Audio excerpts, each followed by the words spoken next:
Kung hindi pa natin nakukuha, dagdagan pa natin sa sipag.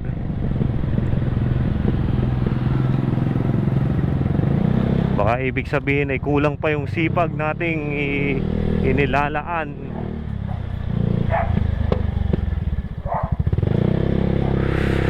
Daan tayo dito sa isa sa pinakamadaming humps dito sa Santa Rita, ang road, ang Mendoza Road.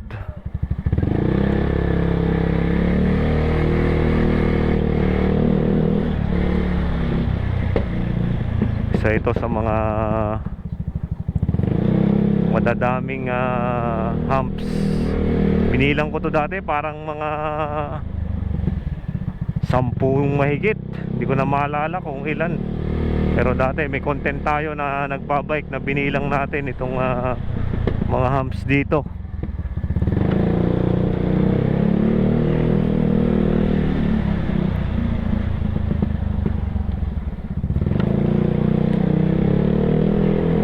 Kasi hindi naman to main road, kaya nilalagyan nila ng humps para hindi magmabilis ang mga sasakyan. Shoutout sa mga taga Mendoza Road. Comment lang ho kayo kung mapapadaan kayo sa video na to. Wait, Coblaude. Congrats kay ate. Nagbunga lahat ng pangarap.